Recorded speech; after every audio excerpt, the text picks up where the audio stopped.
बिहार में नीतीश कुमार से अलग ललन सिंह क्या कोई बड़ी राजनीतिक रणनीति बना रहे हैं? क्या बिहार की सबसे बड़ी कुर्सी यानी कि मुख्यमंत्री के सिंहासन पर बैठने की तैयारी ललन सिंह कर चुके हैं? क्या बिहार में आने वाले वक्त में विधानसभा चुनाव या उसके बाद ललन सिंह नीतीश कुमार को बड़ा झटका देने की तैयारी कर रहे हैं? दरअसल आज इसी पहलू पर चर्चा करेंगे इस खास कार्यक्रम में, और ये सवाल क्यों उठे हैं इसके बारे में भी मैं आपको बताऊंगा।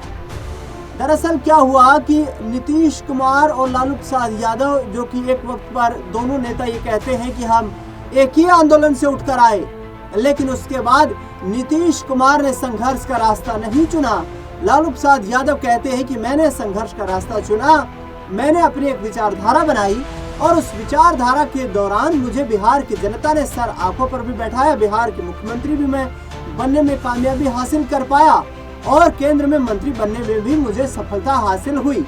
लेकिन अब लंबे वक्त से हम विपक्ष में बैठे हैं। इस पर नीतीश कुमार पर कटाक्ष करते हुए सीधे तौर पर लालू प्रसाद यादव ने कहा कि हमने अपनी विचारधारा से समझौता नहीं किया, वरना कुर्सी तो हमें भी हर योजना में हर 5 साल में नसीब हो जाए। लेकिन लालू प्रसाद यादव का बीते दिनों जन्म दिवस था। इस जन्म दिवस के अवसर पर आरजेडी के एक पेज से वीडियो वायरल हुई और उस वीडियो में बयान देते हुए नजर आ रहे हैं ललन सिंह, जो कि जेडीयू के नेता हैं। ललन सिंह सीधे तौर पर कह रहे हैं कि बिहार के नेता लालू प्रसाद यादव जंगल राज के नेता नहीं है, वे बिहार के सामाजिक सुधार और बिहार के लोगों के स्वाभिमान के नेता हैं, जिन्होंने बिहार में हर घर तक राजनीति को पहुंचाने का काम किया, बिहार के राजनीतिक भूगोल को बिहार के लोगों को समझने का अवसर दिया और जिसके आधार पर बिहार में आज हर गली हर घर में नेता पैदा होता है। ललन सिंह ने यह भी कहा कि लालू प्रसाद यादव किसी तरीके के जो राजनीतिक लोभ लालच में नहीं आते हैं, वो अपने विचारधारा की लड़ाई लड़ने पर ही विश्वास रखते हैं। लेकिन अब ललन सिंह भी आज के दिन देखा जाए तो लालू प्रसाद यादव के विरोधी हैं, लेकिन ये पुराना उनका बयान वायरल हो रहा है। इस वायरल होते हुए बयान को देखते हुए अब ऐसा प्रतीत होता है कि क्या ललन सिंह में भी ये राजनीतिक महत्वाकांक्षा जाग गई है कि नीतीश कुमार को आगे आने वाले वक्त में भारतीय जनता पार्टी मुख्यमंत्री बनाने के फेवर में नजर नहीं आती है, और ऐसे में क्यों न अपना दावा मजबूत कर लिया जाए। ऐसे में ललन सिंह ने यह बयान देकर एनडीए में सियासी बयानबाजी और सियासी अटकलों को और बढ़ा दिया है कि आखिरकार क्या ललन सिंह ही वो चेहरा है जो नीतीश कुमार को सीएम चेहरा डिक्लेयर होने से बीजेपी को बैकफुट पर धकेल रहे हैं? क्या बीजेपी को ललन सिंह ने ही रोक कर रखा हुआ है कि वो नीतीश कुमार को सीएम का चेहरा डिक्लेयर ना करे?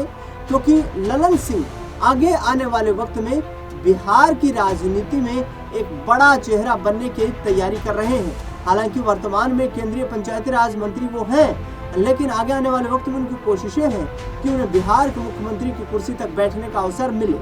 ललन सिंह के खेमे में देखा जाए तो इस वक्त नीतीश कुमार के पास जो 44 विधायक है, उसमें से 20 से 22 विधायक उनके खेमे के माने जाते हैं, जो ललन सिंह के करीबी हैं।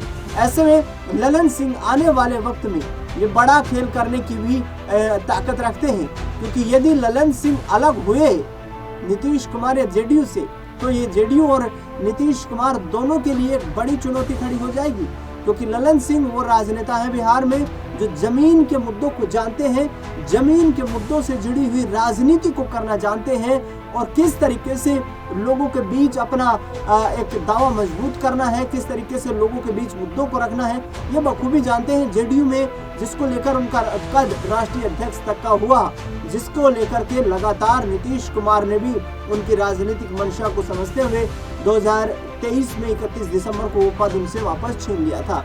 लेकिन दिल्ली में ललन सिंह काफी सक्रिय हैं। आने वाले वक्त में क्या नीतीश कुमार के लिए मुश्किलें बढ़ाएंगे? तेजस्वी यादव जैसे नेता सीधे तौर पर कहते हुए नजर आ रहे हैं कि चाचा की मानसिक स्थिति खराब हो चुकी है, बिहार की जनता अब एक विकल्प तलाश रही है और उस विकल्प के तौर पर महागठबंधन की सरकार बिहार में बनने जा रही है। देखना दिलचस्प होगा कि जातीय समीकरणों के आधार पर बटी बिहार की राजनीति में किसका पलड़ा इस बार भारी दिखाई देता है। फिलहाल इस खास रिपोर्ट में इतना ही। देश दुनिया से जुड़ी तमाम बड़ी खबरों के लिए देखते रहिए SPN 9 न्यूज।